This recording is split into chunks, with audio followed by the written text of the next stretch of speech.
100% change பண்ணிக்க முடியாது. நான் இப்படிதான் பேசுவேன். அவருக்கோசம் நான் மாத்திக்க முடியாது, எல்லாருக்கும் நான் மாத்திக்க முடியாது. அமைச்சர் கேலி பண்றீங்களா? எம்எல்ஏ ராஜேந்திரன் என்ன சொல்லியிருக்காருன்னா, நிதி அமைச்சருக்கு தமிழ் வந்து சரியா பேச தெரியல, அதுக்கு மரியல்சன் அவர்கள் ரொம்ப கோவப்பட்டு பதிலடி கொடுத்துரு. இவங்க எடுக்கிறதெல்லாம் என்ன மாதிரியான அரசியல்னு பாரு. ஒண்ணு தனிப்பட்ட மனிதனுடைய தாக்குதலா இருக்கு, அப்படி இல்லைன்னா உருவக்கேலி பண்றதா இருக்கு, அப்படி இல்லைன்னா ஒரு தரம் தாழ்ந்த வார்த்தைகளை பயன்படுத்துறதா இருக்கு. நான் என்ன கேட்கிறேன், இங்க எல்லாருமே 100% வந்து பெர்ஃபெக்டா அப்படின்றது வந்து பெரிய கேள்வி தான். ஏன் வந்து உதயநிதி என்ன சங்கத்தமிழ பேசுறாரா? எப்படி தமிழ்ல நீங்க இது வரைக்கும் தமிழ் தான் பேச, அவளுக்காக எனக்கு தெரிஞ்ச கலைஞர் அவர்கள் பீரியட்ல தான் செம்மொழி எல்லாம் கொண்டு வந்தாங்க. ஆனா அதுக்கப்புறம் ஸ்டாலின் அவர்களுடைய ஆட்சியில தமிழுக்காக என்னென்ன முன்னெடுப்புகள் எடுத்தாங்கன்னு ஒண்ணுமே தமிழ்னா விருந்தோம்பல், சுருக்கமா சொன்னா தமிழ்னா கெத்து, தமிழ்னா பவர். தரமான செய்கை. அப்படியே நம்மளுடைய மாநில நம்ம தலைவர் என்ன சொன்னாருங்க, தமிழ் தான் கெத்து, தமிழ் தான் பவர் அப்படின்னு சொல்லிட்டு தமிழ் தாய் வாழ்த்து தீர்மானம் கொண்டு வந்துட்டு ஒரு தரமான வார்த்தையோட பதிவு கொண்டு போயிருக்காரு. தலைவர் நீ எதுவுமே பேசலையா? அதை கவனிச்சிங்களா? கப்ஜிப்னு பேர் தலைவர். அது யாருங்க?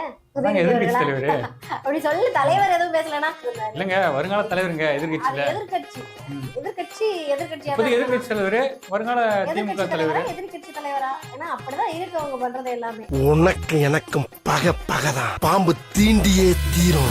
விவசாயியை மறந்துட்டாரு. கரும்பு தோட்டத்துக்குள்ள கான்கிரீட் போட்டு நடந்த விவசாயியை பத்தி அண்ணன் சொல்ல மறந்துட்டாரு. திமுக ஆட்சியில வேளாண் துறை அமைச்சர் அந்த எம்ஆர்கே பன்னீர்செல்வத்துக்கு இன்னைக்கு டிவிக்கு அமைச்சர் ரமேஷ் அவர்கள் சரியான ஒரு பதிலடி கொடுத்தாரு. அதை பாத்தீங்களா? விவசாயி சொன்னீங்களே சார், ஒரு முக்கியமான விவசாயியா வரீங்களே அப்படின்னு. யாரு சார் கரும்பு காட்டுக்குள்ள வந்து கான்கிரீட் போட்டு நடந்தீங்களா, அந்த விவசாயம் மறந்துட்டீங்க. சாமி அமைச்சர், இந்து அமைச்சர் சாமி அவர்கள் இந்த துறைக்கு வந்து இப்படிப்பட்ட ஒரு பேர் இருக்கான்றதை இவர் சொல்லிதான் எனக்கு தெரியும். என்ன பேர் தெரியுமா? இந்து சமய அறநிலையத்துறை. பாவம் மனுஷனுக்கு வாயில வரலையா, இல்லைன்னா இந்துன்னு சொல்றதுக்கு தயங்கினாரா? அப்படி இல்ல சார், எனக்கு வந்து அந்த என்ன துறையினே தெரியல, மறந்து போச்சுன்ற ஒரு மைண்ட் செட்ல அவர் இருந்தாரான்னு தெரியல. சாமி அமைச்சர் சாமி அவர்களே வந்து இப்ப நான் என்ன உங்கள்கிட்ட சொல்றது, எந்தெந்த துறையில. ஆனா அதுல இன்னொரு விஷயம் நோட் பண்ணீங்களா? இப்போ சட்டசபையில இருக்கிற உதயநிதி அவர்களையும் விட்டாரு, வீட்டுல இருக்கிற அப்பாவையும் விட்டுட்டாரு, மறைந்த முன்னாள் முதலமைச்சர் கருணாநிதி அவர்களையும் ரமேஷ் அவர்களு தரமா செஞ்சு விட்டாரு. அதை நோட் பண்ணீங்களா? சக்கரை எங்க போ, சக்கரை எங்கன்னு கேக்குறாங்க,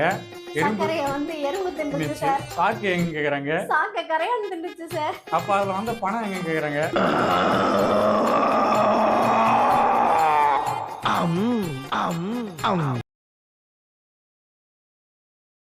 கிரெடிட் கார்டு ஓவர் டியூவா, மல்டிபிள் இஎம்ஐ ஸ்ட்ரெஸ்ஸா? இனி ஒரே இஎம்ஐல ஈஸியா மேனேஜ் பண்ணலாம். Power of one EMI. The expose நேயர்களுக்கு ஹாய். ஸோ RR விஷன்ஸ் இந்த ஷோவில் ரவீனா கூட ராஜேஷ் இருக்காங்க. சட்டமன்றம் எனக்கு தெரிஞ்சு கிட்டத்தட்ட பல வருஷங்களுக்கு அப்புறம் எல்லாருமே பார்க்கக்கூடிய வகையில், ரசிக்கக்கூடிய வகையில் நிறைய விஷயங்கள் நடந்துகிட்டு இருக்கிறது. டிவிக்கு அமைச்சர்களுக்கு என்னப்பா பேச தெரியும் அப்படின்னு பலர் கேள்வி எழுப்பின சுச்சுவேஷன்ல இப்போ டிஎம்கே அமைச்சர்கள் என்ன கேட்டாலும் டான் அப்படியே ஆப்போசிட்ல இருந்து டிவிகே சைட்ல இருந்து அத்தனை பதில்கள் வந்துகிட்டே இருக்குது. ஸோ சட்டமன்றத்தை எல்லாருமே பார்த்துட்டு இருப்பீங்க, நானும் நம்புறேன். ஸோ சட்டமன்றத்துல நடந்த முக்கியமான நிகழ்வுகள் பத்தி தான் நானும் ராஜேஷும் பேச போறேன். வாங்க நிகழ்ச்சிக்குள்ள போலாம். ராஜேஷ் ஹாய். ஹாய் ரவீனா, எப்படி இருக்க? நல்லா இருக்கேன். என்ன சட்டமன்றம் பாத்தியா, எப்படி போயிட்டு இருக்கு? சட்டமன்றத்துலயா இது போல சம்பவம் யாரும் பண்ணதுன்னு தான் நினைக்கிறேன்.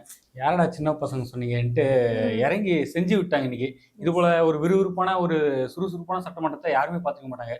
அதிமுக திமுக இருக்கும்போது கூட இந்த அளவுக்குலாம் வாக்குவாதம் போனதில்லை. ஆனால் இவங்க டிவிக்கு வந்து எல்லாமே ஃபர்ஸ்ட் டைம் அமைச்சர் இல்லை இளம் அமைச்சர்களாக இருந்தாலும் கரெக்டான பாயிண்ட் பிடிச்சி பேசுறாங்க.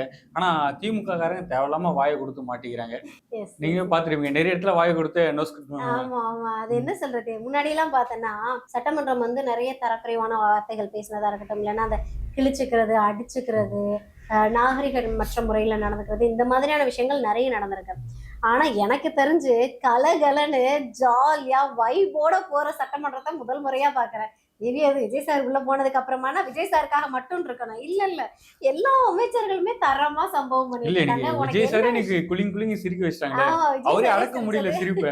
ஆமா உண்மையாவே ரொம்ப வரவேற்கத்தக்க விஷயம். உனக்கு எந்த விஷயம் ரொம்ப பிடிச்சிருந்தது இன்னைக்கு சட்டமன்றத்தில்? எனக்கு இன்னைக்கு பிடிச்ச விஷயம் என்னன்னு பாத்தீங்கன்னா, இந்த கரும்பு விவசாயிகளுக்கு டன்னுக்கு 4000 ரூபாய் ஏற்றி கொடுத்துருக்காரு.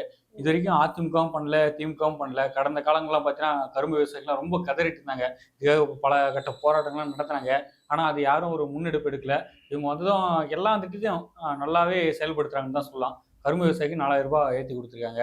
என்ன ஒன்று இன்னைக்கு முதலமைச்சர் கொஞ்சம் வேட்டி சட்டில் வந்தால் இன்னும் கொஞ்சம் மாசம் இருந்திருக்கும். அதான் எல்லாரும் எதிர்பார்க்குறாங்க. வேஷ்டி சட்டை தான் ஒண்ணு உங்களுக்கு முக்கியமா? இல்ல இதுக்கு முன்னாடி தமிழ் தாய் வாழ்த்துக்கு வந்து எதுவுமே பண்ணல டிவிகே அரசுன்னு கதர்னீங்க. இப்போ வந்து தமிழ் தாய் வாழ்த்து வந்து கொண்டு வரணும் அப்படின்னு சொல்லிட்டு ஒரு அற்புதமான தீர்மானம் கொண்டு வந்திருக்காங்க. இதுல வேஷ்டி சட்டையில வந்தானே, கோட் ஷூட்ல வந்தானே, தரமா ஒரு பதிலடி அமைச்சர் ராஜ்மோகன் அவர்கள் கொடுத்தாங்க. பாத்தியா இல்லையா? எங்க உங்களுக்கு வேஷ்டி சட்டை கட்டியிருக்கிறது தான் பிரச்சனையா? அந்த காலத்துல எல்லாம் தமிழுக்காக தன்னுடைய வாழ்நாளையே அர்ப்பணிச்ச பாரதியாரே வந்து வாழ்நாள் முழுவதும் கோட் ஷூட்ல தான் இருந்தாங்க. ஏன் இவ்வளவு எதுக்கு மக்களுக்காக போராடின, சட்டத்தை கையில எடுத்து சட்டத்தை காப்பாத்தணும்னு போராடின நம்மளுடைய அம்பேத்கர் அவர்களே கோட் ஷூட்ல தான் இருந்தாரு. இவ்வளவு பேரும் கோட் ஷூட்லயே இருந்து தமிழுக்காக அவ்வளவு விஷயங்கள் பண்ணும்போது முதலமைச்சர் கூடாதா? இல்ல கொஞ்சம் வந்துதான் இன்னும் மாசா இருந்திருக்குன்னு தான் சொல்ல வரோம். ஓகேவா? இன்னைக்கு பேசின அந்த சம்பவத்துக்கும் இது வரைக்கும் தமிழுக்காக யாரும் ஒரு தனி தீர்மானம் ஏற்றதில்ல. தமிழ் தான் முக்கியத்துவம் அப்படின்ற போல நிறைய விஷயங்கள் பேசினாரு. நீங்களும் பார்த்துருப்பீங்க. ஸோ அது அந்த பாணியில அந்த வேஷ்டி சட்டை கட்டிட்டு வந்து அந்த பாணியில பேசினா இன்னும் எல்லாத்தையுமே அந்த தகுடுன்னா தமிழ்நாட்டுக்கு தெரியும், தலைவன் தங்க குணம் ஊருக்கெல்லாம் புரியும். அந்த சாங் படம் இன்னும் அதுக்கு இன்னும் மாதிரியே பாட்டு பாடிட்டே ராஜேஷ். விஜய் சாருக்காக விஜய் சார் மேல ரொம்ப தான் லவ் போல.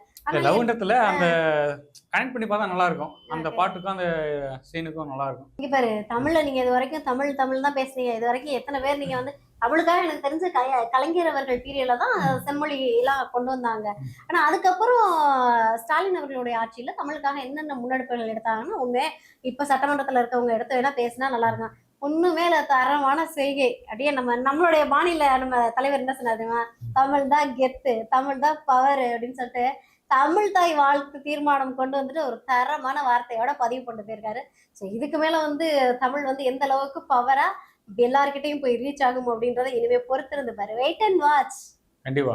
அதே போல இன்னொரு விஷயம் ரவினா, இப்போ சட்டசபையில் பார்த்தீங்கன்னா திமுக எம்எல்ஏ ராஜேந்திரன் என்ன சொல்லியிருக்காருன்னா, நிதி அமைச்சருக்கு தமிழ் வந்து சரியா பேச தெரியல அப்படின்னு ஒரு உருவகலி பண்ற அவ்வளோ பேசியிருக்காரு.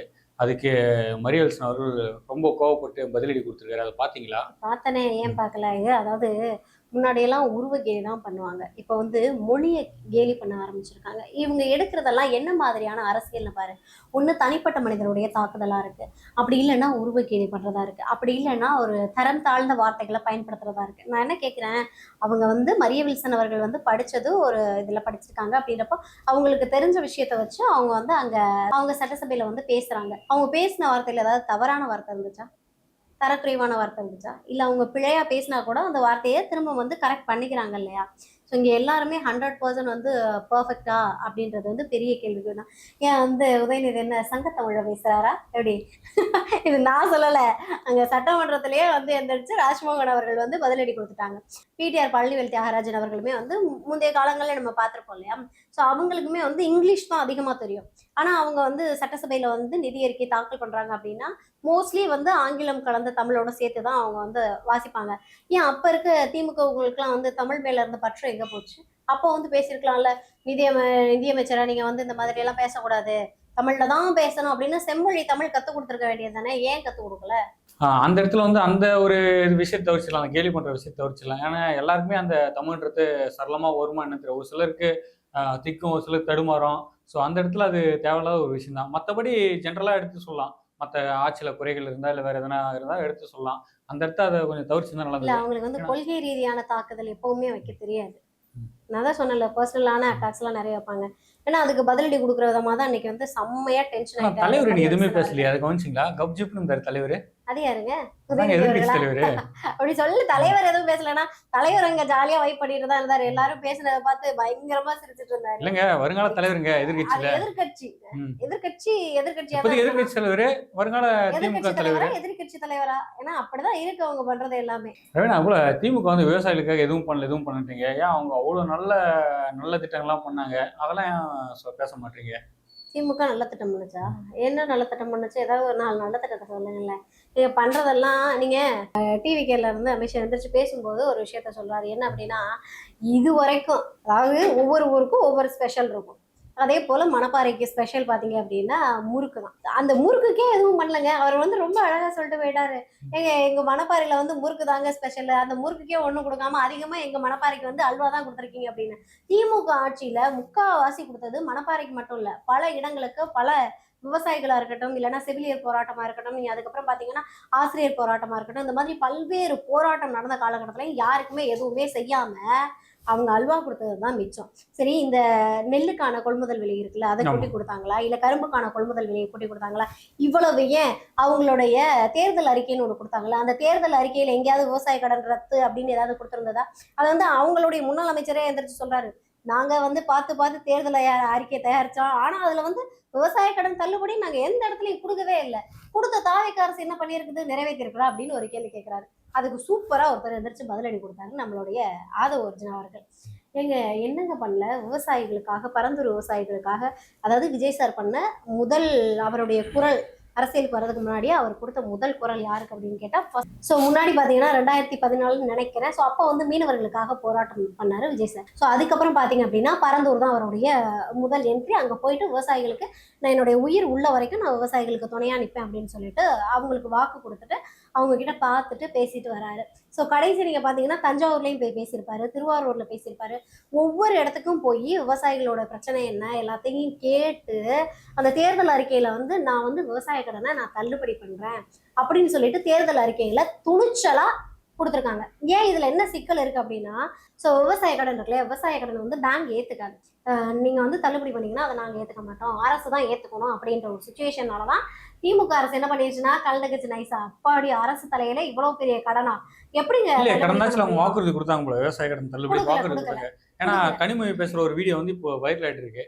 பெட்ரோலுக்கு வந்து 20 ரூபா 30 ரூபா குறை பண்ணிக்கிறாங்க, கேஸ் வந்து 500 ரூபாய் குறை பண்ணிருக்காங்க, விவசாய கடன் தள்ளுபடி சொல்லியிருக்காங்க. சொல்லல அது வந்து திமுக அரசு கொடுக்கல. ஏன் அப்படின்னா அவங்களுக்கு வந்து தெரியும் என்ன அப்படின்னா, இன்கேஸ் அவங்க விவசாய கடனை தள்ளுபடி பண்றாங்கன்னா எத்தனை 1000 கோடி தள்ளுபடி பண்றாங்கன்னா அத்தனை 1000 கோடிக்கும் ரெஸ்பான்சிபிலிட்டி வந்து கவர்மெண்ட் தான், பேங்க் எடுத்துக்காது. அதனால நம்ம திமுக என்ன பண்ணிட்டாங்க, நேக்கா நாளாம் பண்ண மாட்டேன்பா கொடுக்க மாட்டேன்பாட்டு ஒதுங்கிட்டாங்க. ஆனா தாவேக்கா அரசு அதுலயும் இப்ப இருக்கக்கூடிய நிதிநிலைக்கு 13 லட்சம் கோடியில நான் வந்து கடனை தள்ளுபடி பண்றேன்னு துணிச்சலா சொல்லியிருக்காங்க. அதுல சும்மா வெறும் வாய் வார்த்தையெல்லாம் தாவேக்கா அரசு சொல்லல.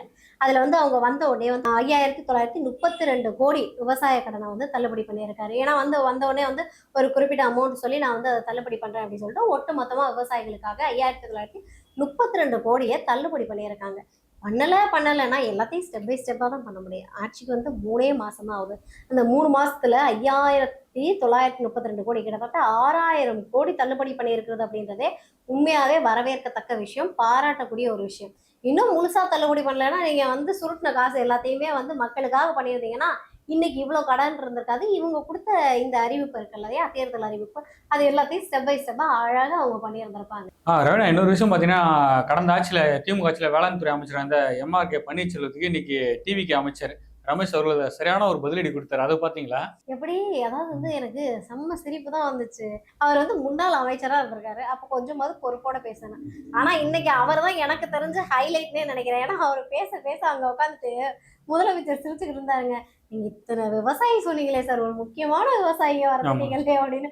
யாரு சார், கரும்பு காட்டுக்குள்ள வந்து காங்கிரீட் போட்டு நடந்தீங்களே அந்த விவசாயம் மறந்துட்டீங்களே. அதான் எனக்கும் ஒரு டவுட், முன்னாள் வேளாண் துறை அமைச்சராக இருந்திருக்காரு, இதை எப்படி மறந்தாரு அப்படின்னு. மேபி அந்த காங்கிரீட் ரோட போட்டு கொடுக்கறதுக்கு ஹெல்ப் பண்ணதே நம்மளுடைய வேளாண் துறை அமைச்சர் MRK பன்னீர்செல்வமா தான் இருக்கு. அவரால் முடியாது, காலில் எதனா குச்சி குத்தம், முள்ளு கிள்ளு குத்தம், அதனால கொஞ்சம் சொகுசா போயிட்டு வரலான்ட்டு போட்டு கொடுத்துறாங்க. இதெல்லாம் தப்பு. அதுல என்ன தப்பா? நான் வந்து விவசாயிக்காக எதையும் செய்வேன், நான் விவசாயிகளின் நண்பன். அதனாலதான் காங்கிரீட் போட்டு போயிட்டு ஏதாவது வயலுக்குள்ளேயே போய் பாத்துக்கிறாரு, கரும்பு தோட்டத்துக்குள்ளேயே. கரும்பு தோட்டத்துக்குள்ள காங்கிரீட் போட்ட ஒரே விவசாயி நம்மளுடைய முதலமைச்சர் ஸ்டாலின் அவர்கள். அதாவது அந்த பெருமை அவருக்கே சேரும், அந்த துறையில முன்னாள் அமைச்சரா இருந்த MRK பன்னீர்செல்வம் அவர்களுக்கே சேரும் அப்படின்னு வச்சுக்குவான். அதுவாது பரவாயில்ல. அடுத்த ஒரு காமெடி பண்ணாரு பாத்தியா இல்லையா? இது வரைக்கும் இந்த துறைக்கு வந்து இப்படிப்பட்ட ஒரு பேர் இருக்கான்றதை இவர் சொல்லிதான் எனக்கு தெரியும். என்ன பேர் தெரியுமா? சொல்லுங்க, என்ன பேரு? அதாவது இந்து சமய அறநிலையத்துறை. இது வந்து எல்லாருக்குமே தெரியும். பாவம், மனுஷனுக்கு வாயில வரலையா, இல்லைன்னா இந்துன்னு சொல்றதுக்கு தயங்கினாரா? அப்படி இல்ல சார், எனக்கு வந்து அந்த என்ன துறையினே தெரியல, மறந்து போச்சுன்ற ஒரு மைண்ட் செட்ல அவர் இருந்தாரான்னு தெரியல. சாமி அமைச்சர் சாமி சாமி அவர்களே. அதாவது கண்டிப்பா. எப்படின்னா சாமி அமைச்சர் சாமி அவர்கள் வந்து ரீல்ஸ் இல்ல போட்டு மரிய வில்சன் பேசுறதுக்கு முன்னாடி இவங்க கொஞ்சம் யோசிச்சிருக்கணும்ல. நம்மளே 1008 தகராறுல இருக்கிறோம், நமக்கே வாயில வராது. கரிகிட தத்துவம் போட்டுக்கிட்டு இருக்கோம். அப்படி இருக்கும்போது நம்ம வந்து அப்படியே ஆளுங்கட்சியை பத்தி பேசலாமா அப்படின்றத ஆனா ஒரு யோசிக்கலாம். நேக்கா பேசினாரு அந்த இடத்துல. சாமின்னு பார்த்தா எல்லாமே சிரிச்சாங்க. ஆமா. எந்த சாமி சொல்றாரு? இப்படி அதான் அதாவது நம்ம கண்டென்ட்டா பேசுறோமோ இல்லையோ, அதாவது அவர் சொல்றாரு அவங்க எப்படியோ கண்டென்ட்டா பேசி நம்மளுடைய சாமித்துறை அமைச்சர் சாமி அவர்கள் ரீல்ஸ் போட்டு எப்படியும் ஆட்சிக்கு வந்துட்டாங்க அப்படின்றாரு. சாமித்துறை அமைச்சர் சாமி ரீல்ஸ் போட்டு ஆட்சிக்கு வந்தாரா? என்னடா கடவுளே அப்படின்னு அந்த பக்கம் முதலமைச்சர் வந்து வாய் விட்டு சிரிக்க ஆரம்பிச்சிட்டாரு. ஒட்டு மொத்தமா எனக்கு தெரிஞ்சு சட்டமன்றம் இன்றைக்கு கலகலன்னு இருந்திருக்கு ராஜேஷ். ஏன்னா ஒரு பக்கம் நீ பாத்துருந்தேன்னா அந்த மணப்பாறை இஷ்யூ பேசணும்ல, அப்ப நம்ம ஜேசிடி பிரபாகர் சார் வந்து அங்க உட்காந்து ஃபன் பண்ணிட்டு இருக்காரு. மணப்பாறை மாடு கட்டி மாயவரம். என்ன சொல்றீங்க? ஆமா, அவர் பாட்டு பாடி ஜாலியா வைப் பண்ணிட்டு இருக்காரு. ஒட்டுமொத்தமா என்ன அப்படின்னா சட்டமன்றத்துல வந்து முன்னாடியெல்லாம் என்ன பிரச்சனை பேசுறாங்க, என்ன பஞ்சாயத்து போகுதுன்னு எல்லாரும் பார்க்க மாட்டாங்க. உண்மையாவே எந்தெந்த துறையில ஆனா என்ன அதுல பிரச்சனை இன்னொரு இருக்கு. விஷயம் நோட் பண்ணீங்களா? இப்போ சட்டசபையில இருக்கிற உதயநிதி அவர்களையும் விட்டாரு, வீட்டுல இருக்கிற அப்பாவையும் விட்டுட்டாரு. மறைந்த முன்னாள் முதலமைச்சர் கருணாநிதி அவர்களையும் ரமேஷ் அவர்களே தரமா செஞ்சு விட்டாரு. அதை நோட் பண்ணீங்களா? சக்கரை எங்க போ சக்கரை எங்கன்னு கேக்குறாங்க. எறும்பு சர்க்கரைய வந்து எறும்பு தின்றுச்சு தின்னுச்சு. சார். சாக்கு எங்க கேக்குறாங்க. சாக்க கரையான் தின்றுச்சு சார். அப்ப அதுல வந்த பணம் எங்க கேக்குறாங்க. அதுக்கு அது எப்படிங்க பதில் சொல்லுவாங்க? அதெல்லாம் அவங்க வீட்டுல இருக்கோ இல்லைன்னா அவங்க சாப்பிட்டுருப்பாங்க. நீங்க வேற அதெல்லாம் கேட்கக்கூடாதுன்னு. அது வந்து திமுகவுடைய சீக்ரெட். சரியா? அது வந்து நம்ம சொன்ன மாதிரி தான். சர்க்கரை எறும்பு தின்ன மாதிரி, சாக்கு கரையான் தின்ன மாதிரி மக்களுடைய பணம் எங்க போணுச்சு, என்ன ஆச்சு அப்படின்றது மக்களுக்கு தெரியும். அதை நம்ம சொல்ல வேண்டாம். மக்கள் எல்லாருமே பார்த்துக்கிட்டு தான் இருக்காங்க இல்லையா? ஏன்னா ஒரு பக்கம் சட்டமன்றத்துல அந்த காமெடியா அந்த ட்ரோல்லாம் இருக்கட்டும், இன்னொரு பக்கம் போனா அதுக்கு மேல ஒரு காமெடி போயிட்டு இருக்கு. அது தெரியுமா உங்களுக்கு? என்ன ராஜேஷ்? அதாங்க வருங்கால முதலமைச்சர். வருங்கால முதலமைச்சரா யாரு? உதயநிதி அவர்களா? ஏங்க அவரு இல்லைங்க, நீங்க வேற. இன்பநிதியா? அவரும் இல்லைங்க. சீமானா? அவரும் இல்லைங்க. யாரு பாக்கி இருக்கா? தெரியலப்பா. நீ அதையும் தாண்டி வாங்க சினிமா துறையில. ஓ, சினிமா பக்கமா வரணுமா? சினிமா பக்கம் வாங்க. அவரே முதலமைச்சர் ஆயிட்டார் 2 வருஷத்துல. ஏன் நம்மளால ஆக முடியாதா?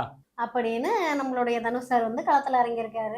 தனுஷ் சார் சொல்லாதீங்க, ஆ, சூப்பர் ஸ்டாருடைய மருமகன் சொல்லுங்க. அப்படி வந்து அவங்களே அக்செப்ட் பண்ணிக்கலாம் ராஜேஷ். அதனால நம்ம சொல்ல வேண்டாம். ஏன்னா அவங்க யாரோடைய பாணியை பின்பற்றாங்கன்னு நீனே பார்த்திருப்பேன். இன்கேஸ் அவர் வந்து ரஜினி சாரோடைய ஃபார்முலாவை ஃபார்மேட்டை மாமனாருடைய பின்பற்ற, அரசியல் தானே அவர் கையில் எடுக்கிறார், ஆன்மீக அரசியல் தான் கையில் அதுதான் எடுக்கிறார். சொல்றேன். அப்படி அவர் இன்கேஸ் எடுத்திருந்தாருன்னா ரஜினி சார் ஆரம்பத்துல இருந்து எப்படி வந்தாரோ அப்படி வந்திருப்பாரு. ஆனா ரஜினி சார் வந்த மாதிரியா வராரு இவரு?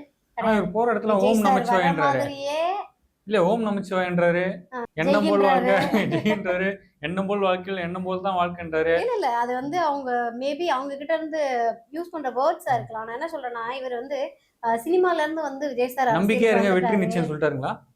நம்பிக்கை இருங்க வெற்றி நிச்சயம் சொல்லிருக்காரு. எல்லாரும் வந்து நலத்திட்ட உதவி பண்ணுங்க, அது பண்ணுங்க, இது நல்லதே பண்ணுங்க. நடக்கும். எல்லாத்தையும் தாண்டி இன்னைக்கு பாரு ஒரு விஷயம். சட்டமன்ற வாரியா வந்து உறுப்பினர்களை தேர்ந்தெடுக்கிற வேலை, அதுக்கப்புறம் வந்து மாநில வாரியா மொத்தமா வந்து உறுப்பினர்களை சேர்க்கிற வேலை, இந்த மாதிரி வேலையில வந்து தனுஷ் அவர்களுடைய நற்பணி மன்றம் வந்து இறங்கி இருக்கு களத்துல அப்படின்னு சொல்றாங்க. பட் என்ன அப்படின்னா இது ஜனநாயக நாடு. ஸோ இங்க வந்து தனுஷ் சார் மட்டும் கிடையாது, எல்லாருமே அரசியலுக்கு வரலாம். ஆனா யதார்த்தம் என்ன அப்படின்றத புரிஞ்சுக்கிட்டு வரணும். நான் என்ன சொல்றேன், விஜய் சாருடைய அரசியல் வந்து இந்த 5 வருஷம் நீட்டிச்சு போகுது அப்படின்னா இந்த 5 வருஷத்துலயும் அவங்க வந்து ரொம்ப ஸ்டஃபனா நின்று நிறைய பிரச்சனைகளை எதிர்கொண்டு மக்களுடைய பிரச்சனைகளை பேசி மக்களுக்காக துணை நின்று நிறைய நல்ல விஷயத்துல நின்னாங்க அப்படின்னா எனக்கு தெரிஞ்சு இந்த 5 வருஷம் இல்லாம அடுத்த 5 வருஷமும் வந்து தாவேக அரசு நீட்டிக்கும். அப்படி இல்லைன்னா தனுஷ் சார் இப்ப வராருன்னா அவர் வந்து ஆட்சிக்கு வரணும் வரக்கூடாது அப்படின்னு நம்ம டிசைட் பண்ண வேண்டாம். அவரு நல்ல விஷயம் செய்யறாரு, அவரை மக்கள் அங்கீகரிக்கிறாங்க அப்படின்னா கண்டிப்பா வரலாம். அவர் வரணுமா வரக்கூடாதான்னு நம்ம பேசக்கூடாது இல்லையா? ஸோ அதுக்காக சொல்றேன். ஓகே ரமணா. ஸோ பொறுத்திருந்து பார்ப்போம். ஏன்னா இன்னைக்கு வரைக்கும் வந்து சட்டமன்றம் வந்து பயங்கர ஜாலியாக போய்கிட்டு இருக்குது. அது தவிர்த்து வந்து மக்களுக்காக என்னென்ன திட்டங்கள் அறிவிச்சாங்களோ அது எல்லாத்தையுமே ஸ்டெப் பை ஸ்டெப்பாக நிறைவேற்றிக்கிட்டு வராங்க. ஸோ பொறுத்திருந்து பார்ப்போம். இன்னும் கேள்வி விவாதங்கள் வந்து இன்னும் கொஞ்ச நாள் இருக்குது.